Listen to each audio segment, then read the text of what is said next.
Hello everyone, welcome to SV Patel Online Education. Myself Sweety Tamakuwala, and today in this lecture we are going to discuss the topic memory hierarchy.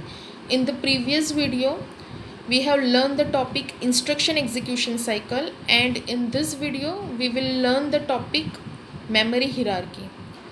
In this diagram you can see that there are so many types of storages are available in our computer, like registers, cache memory, RAM, that is you can say main memory or primary memory, and secondary memory, that is hard disk.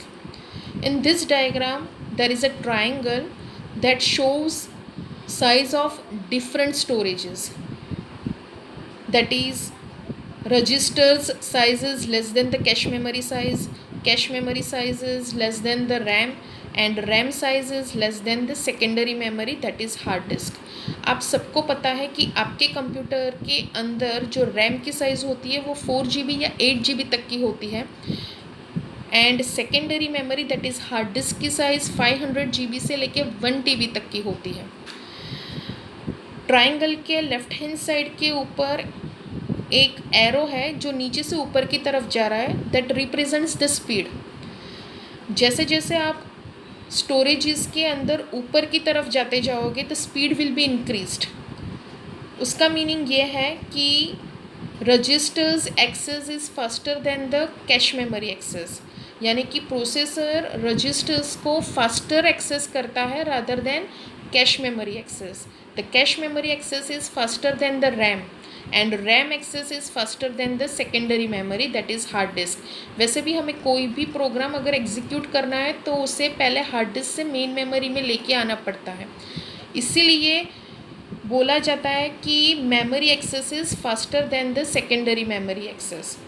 Triangle के right hand side के ऊपर भी एक arrow है जो नीचे से ऊपर की तरफ जा रहा है, that represents the cost. The cost will be increased. अगर आप ऊपर की तरफ जाते जाओगे वैसे वैसे स्टोरेजेस की कॉस्ट बढ़ती जाएगी. इसका मीनिंग ये है कि रजिस्टर्स की कॉस्ट कैश मेमोरी से हायर है, कैश मेमोरी की कॉस्ट रैम से हायर है, एंड रैम की कॉस्ट सेकेंडरी मेमोरी से हायर है. वैसे भी आपको पता है कि अगर आप रैम परचेज़ करने जा रहे हो, अगर आप 4 GB या 8 GB तक की भी रैम लेते हो तो उसकी कॉस्ट बहुत ही हायर होती है. So in this diagram you can see the size of different storages, the speed of different storages, and the cost of different storages. Now let's start the theory. Main memory and the registers built into the processor.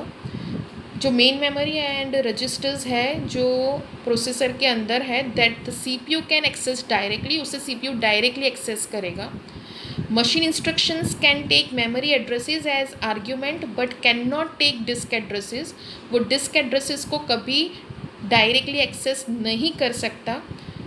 So that if the data are not in the memory, अगर आपका data main memory के अंदर नहीं है और hard disk के अंदर है, they must be moved before the CPU can operate on them. अगर उसे एग्जीक्यूट करवाना है तो उससे पहले हमें कहाँ पे लेके आना है, तो मेन मेमोरी के अंदर.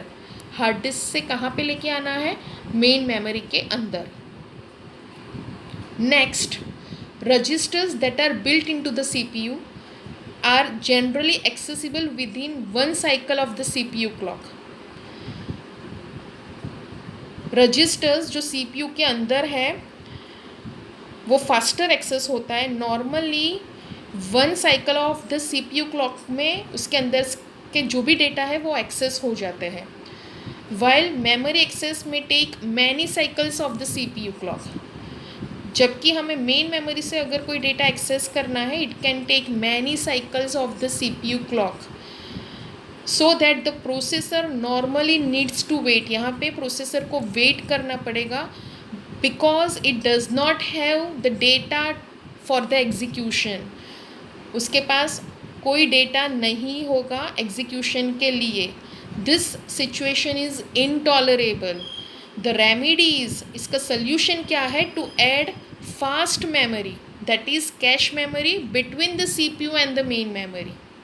सीपीयू एंड मेन मेमोरी के बीच में कैश मेमोरी का कंसेप्ट इसीलिए आया हुआ है कि मेन मेमोरी से अगर हम कोई डेटा ले रहे हैं तो प्रोसेसर को वेट करना पड़ेगा, क्योंकि उसके पास कोई डेटा नहीं होगा एग्जीक्यूशन के लिए, इसीलिए कैश मेमोरी का कंसेप्ट आया। Next, we are not only concerned with the relative speed of accessing the physical memory। हमें फिज़िकल मेमोरी की स्पीड के साथ सिर्फ कंसर्न नहीं है, but we also must ensure that protect the operating system from access by user processes. हमें सिर्फ physical memory की स्पीड के साथ कंसर्न नहीं है, पर हमें क्या करना है, प्रोटेक्ट करना है ऑपरेटिंग सिस्टम को कि अदर यूज़र प्रोसेसेस उसे एक्सेस ना करें, और हमें ये भी प्रोटेक्ट करना है कि यूज़र प्रोसेसेस भी एक दूसरे को एक्सेस ना करें। यानी कि we must provide protection between the operating system and other user processes, and we must provide protection between the user processes, and this protection must be provided by the hardware.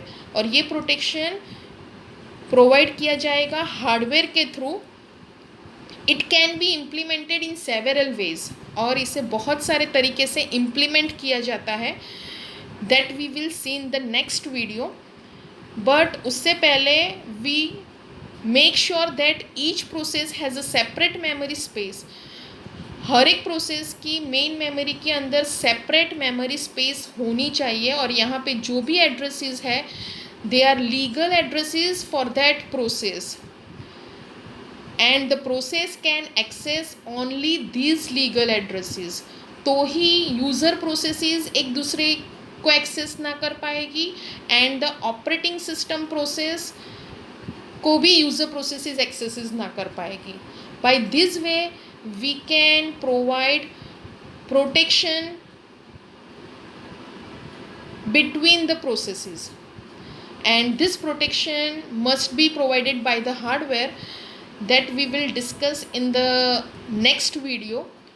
और उसे implement करने के बहुत सारे अलग अलग तरीके हैं that we will also explain, I will also explain you in the next video। Thank you।